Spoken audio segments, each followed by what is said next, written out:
Hello, welcome to Some Idiot Reads. I'm Cy.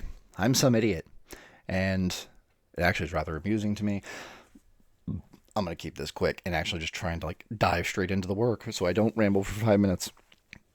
But I do want to note, it is rather amusing to me. I'm recording these early in the morning on a Saturday, the 8th, to be specific. Looking at the title of this chapter, Relevant to American Politics Today. I'm also amused at the fact that I sat down. The last one I recorded that went up last week regarding Lost Heroes of Old Appalachia and the Black Death Bomber number 5 getting its ass handed to it. Go check that out and buy Coyote Wallace's American Mystic, The Life, Death, and Rebirth of Jimmy Wonderful. Give him a tip on his Ko-Fi. Go give some support over on his Dispatches from Appalachia. He's amazing. I love you, dude. I started reading that one at 8 in the morning. It is now just shy of 9 in the morning. So, I'm doing good. I also just watched my recording of that, and I'm like, my God, you can see the progression of me waking up slowly. Oh. Okay.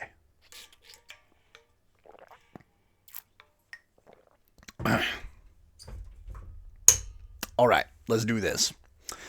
This is the continuation in my going through chapter by chapter of Emma Goldman's Anarchism and Other Essays. And what we have got today is chapter 7, The Hypocrisy of Puritanism. Make sure I'm solid here. Yeah, I use my mouse as a marker to see oh, where's the bottom of the camera in relation to the text. Okay. Chapter 7, The Hypocrisy of Puritanism. Speaking of Puritanism in relation to American art, Mr. Gutzon Borglum said, quote, Puritanism has made us self-centered and hypocritical for so long that sincerity and reverence for what is natural in our impulses has been fairly bred out of us, with the result that there can be neither truth nor individuality in our art. Mr. Borglum might have added that Puritanism has made life itself impossible.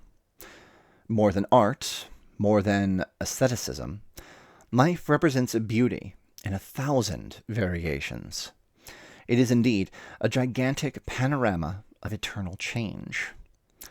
Puritanism, on the other hand, rests on a fixed and immovable conception of life. It is based on the Calvinistic idea that life itself is a curse imposed upon man by the wrath of God. In order to redeem himself, man must do constant penance, must repudiate every natural and healthy impulse, and turn his back on joy and beauty. Puritanism celebrated its reign of terror in England during the 16th and 17th centuries, destroying and crushing every manifestation of art and culture. It was the spirit of Puritanism which robbed Shelley of his children because he would not bow to the dicta of religion. It was the same narrow spirit which alienated Byron from his native land, because that great genius rebelled against the monotony, dullness, and pettiness of his country.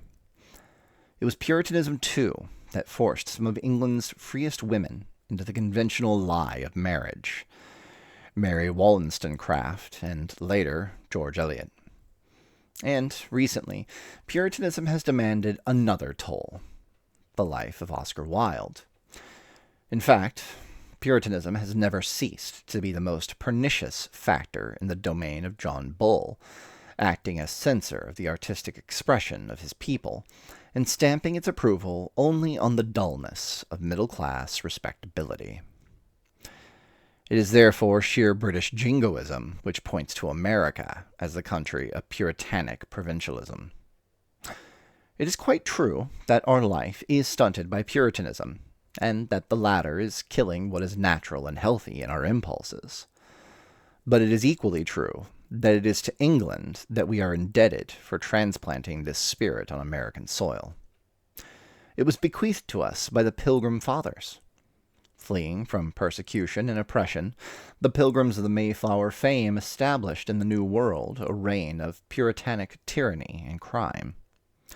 The history of New England, and especially of Massachusetts, is full of the horrors that turned life into gloom, joy into despair, Naturalness into disease, honesty and truth into hideous lies and hypocrisies.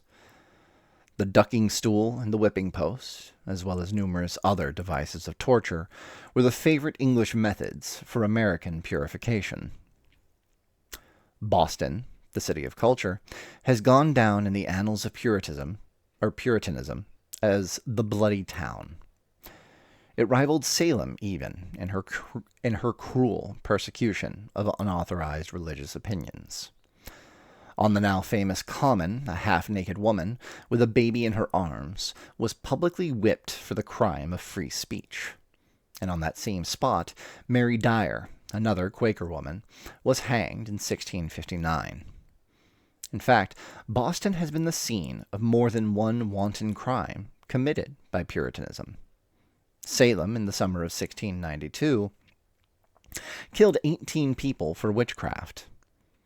Nor was Massachusetts alone in driving out the devil by fire and brimstone. As Canning justly said, the Pilgrim Fathers infested the New World to redress the balance of the Old. The horrors of that period have found their most supreme expression in the American classic, The Scarlet Letter. Puritanism no longer employs the thumbscrew and the lash, but it still has a most pernicious hold on the minds and feelings of the American people. Naught else can explain the power of a Comstock. Like the Torquemadas of the antebellum days, Anthony Comstock is the autocrat of American morals. He dictates the standards of good and evil, of purity and vice. Like a thief in the night, he sneaks into the private lives of the people, into their most intimate relations. The system of espionage established by this man Comstock puts to shame the infamous Third Division of the Russian secret police. Why does the public tolerate such an outrage on its liberties? Simply because Comstock is the loud expression of Puritanism bred in the Anglo-Saxon blood, and from those thraldom even liberals have not succeeded in fully emancipating themselves. The visionless and leaden elements of the old young men's and women's Christian temperance unions, purity leagues, American Sabbath unions, and the Prohibition Party, with Anthony Comstock as their patron saint, are the gravediggers of American art and culture. Europe can at least boast a bold art and literature that delve deeply into the social and sexual problems of our time, exercising a severe critique of all of our shams. As with a surgeon's knife, every puritanic carcass is dissected, and the way thus cleared for man's liberation from the dead weights of the past. But, with Puritanism as a constant check upon American life, neither truth nor sincerity is possible. Nothing but gloom and mediocrity to dictate human conduct, curtail natural expression, and stifle our best impulses. Puritanism, in this 20th century, is as much the enemy of freedom and beauty as it was when it landed on Plymouth Rock. It repudiates, as something vile and sinful, our deepest feelings. But being absolutely ignorant as to the real functions of human emotions, Puritanism itself is the creator of the most unspeakable vices. The entire history of asceticism proves this only too true. The Church, as well as Puritanism, has fought the flesh as something evil. It had to be subdued and hidden at all cost. The result of this vicious attitude is only now beginning to be recognized by modern thinkers and educators. They realize that, quote, nakedness has a hygienic value as well as a spiritual significance, far beyond its influences in allaying the natural inquisitiveness of the young or acting as a preventative of morbid emotion. It is an inspiration to adults who have long outgrown any youthful curiosities. The vision of the essential and eternal human form, the nearest thing to us in all the world, with its vigor and its beauty and its grace, is one of the prime tonics of life. End quote.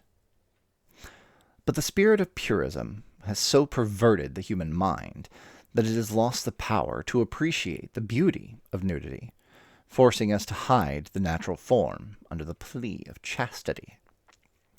Yet chastity itself is but an artificial imposition upon nature, expressive of a false shame of the human form. The modern idea of chastity, especially in reference to women, its greatest victim, is but the sinuous exaggeration of our natural impulses.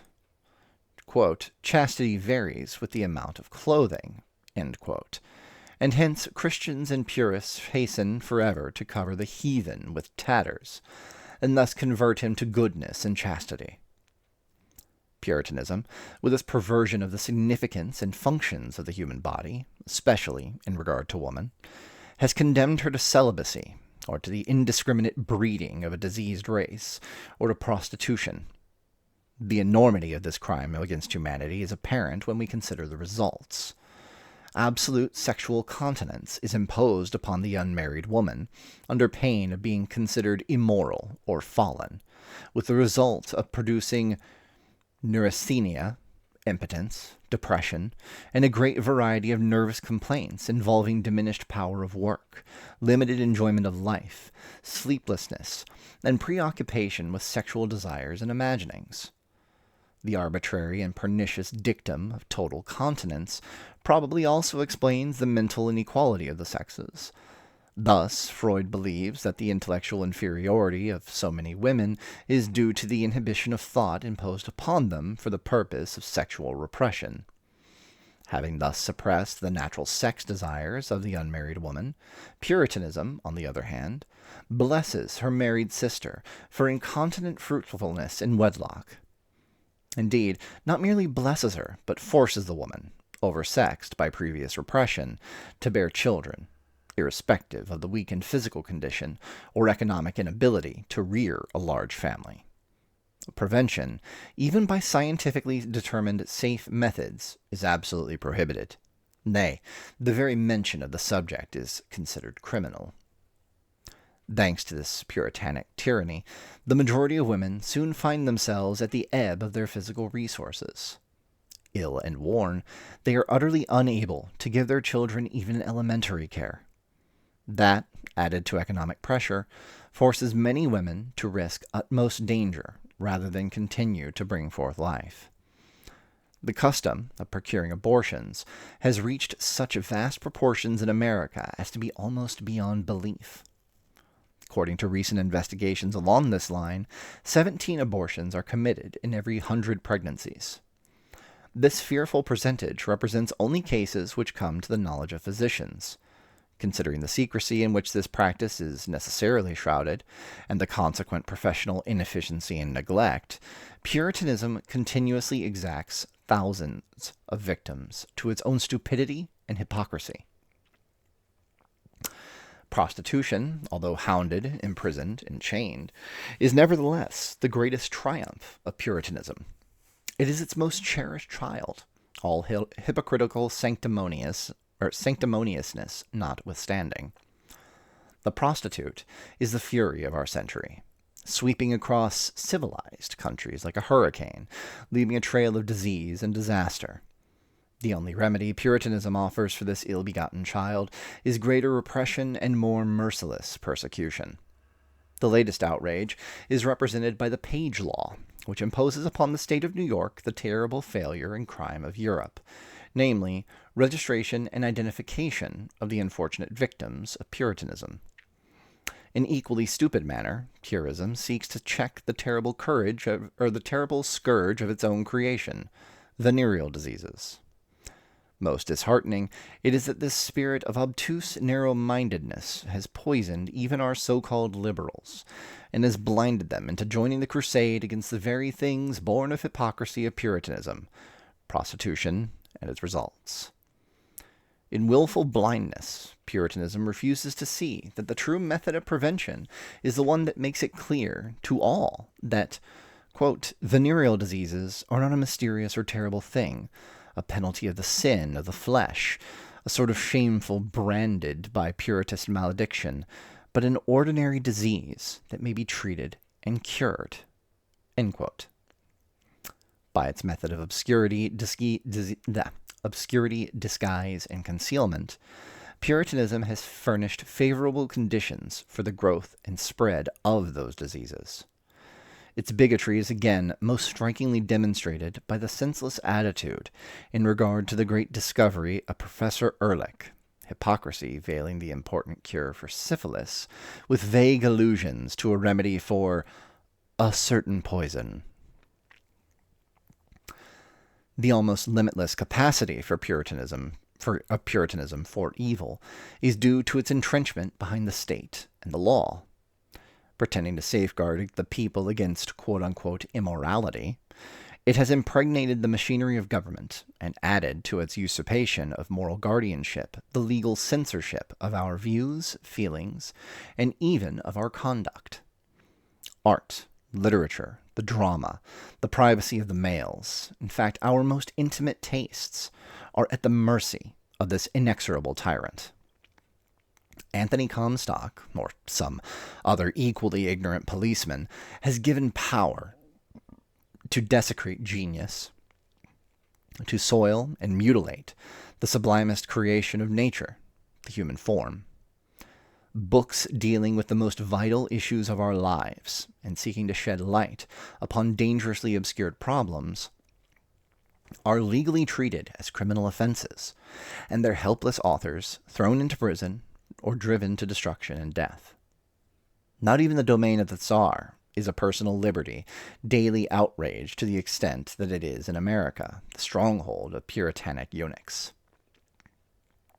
Here, the only day of recreation is left to the masses, Sunday, here the only day of recreation left to the masses, Sunday, has been made hideous and utterly impossible.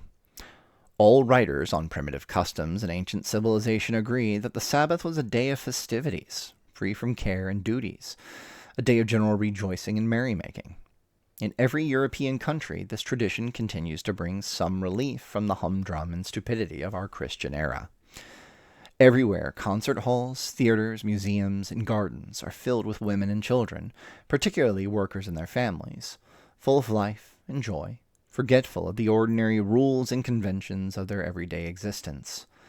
It is on that day that the masses demonstrate what life might really mean in a sane society, with work stripped of its profit-making, soul-destroying purpose. Puritanism has robbed the people even of that one day. Naturally, only the workers are affected. Our millionaires had their luxurious homes and elaborate clubs. The poor, however, are condemned to the monotony and dullness of the American Sunday. The sociability and fun of European outdoor life is here exchanged for the gloom of the church. The stuffy, germ-saturated country parlor, or the brutalizing atmosphere of the backroom saloon. In prohibition states, the people lack even the latter, unless they can invest their meager earnings in quantities of adulterated liquor. As to prohibition, everyone knows what a farce it really is. Like all other achievements of Puritanism, it too has but driven the quote-unquote devil deeper into the human system. Nowhere else does one meet so many drunkards as in one of our prohibition towns. But so long as one can use scented candy to abate the foul breath of hypocrisy, Puritanism is triumphant.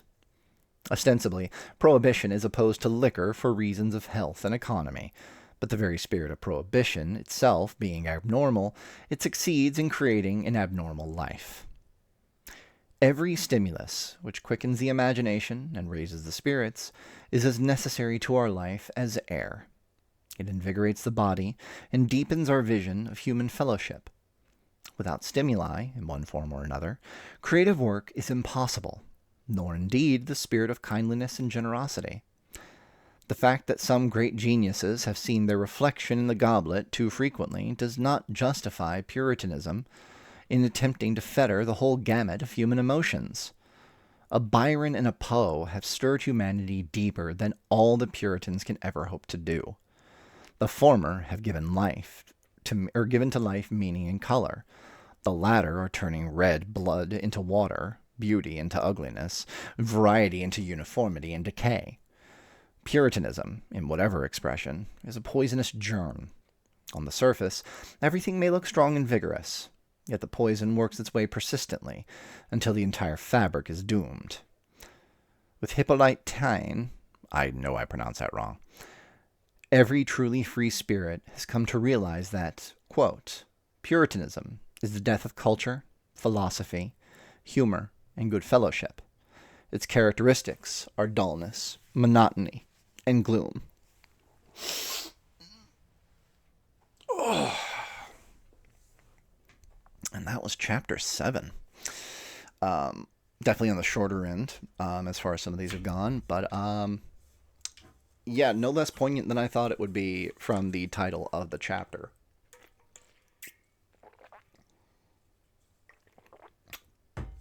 Because make no mistake, and I'm sure if you have actually stuck around and you continue to watch these series of things with me, this would come as no surprise. That's what's trying to take over. At least that's part of what's trying to take over here in America today. I mean, this entire channel, this entire prospect, me doing all these uploads, started with a want to sit and read and confirm with my own eyes elements of Project 2025. And we are seeing that playbook being utilized in real time right now, February 8th, 2025. It is, to not put too fine a point on it, absolutely fucked. And this is one aspect of that. So that's a thing. The situation in the United States political system right now is more complicated than just Puritanism or just capitalism. There's a lot more going on than that. It should not be considered... you shouldn't reduce it down to just those simple components. But it's an important one to bear in mind, and there are roots of it here. This, I feel, does a really good explanation of some of those roots. So, yeah. Hopefully this was informative. I will catch you guys for the next one. I'm not sure which one I'm going to do next week, whether I'm going to go ahead and continue with my original, like doing my original schedule for the Anarchism and Other Essays, or if I will do another Dispatches. We will see how I feel at that time. Right now, it's approaching 9:15, and I'm hungry. I need breakfast. You guys take care. Oh my God, I gotta get the mouse over here. I need to start actually getting the mouse just like over here, like when I'm doing that end ramble, so that I can just like hit, I can do that like bam, like stinger, and then it all closes out. All right, cool. Later.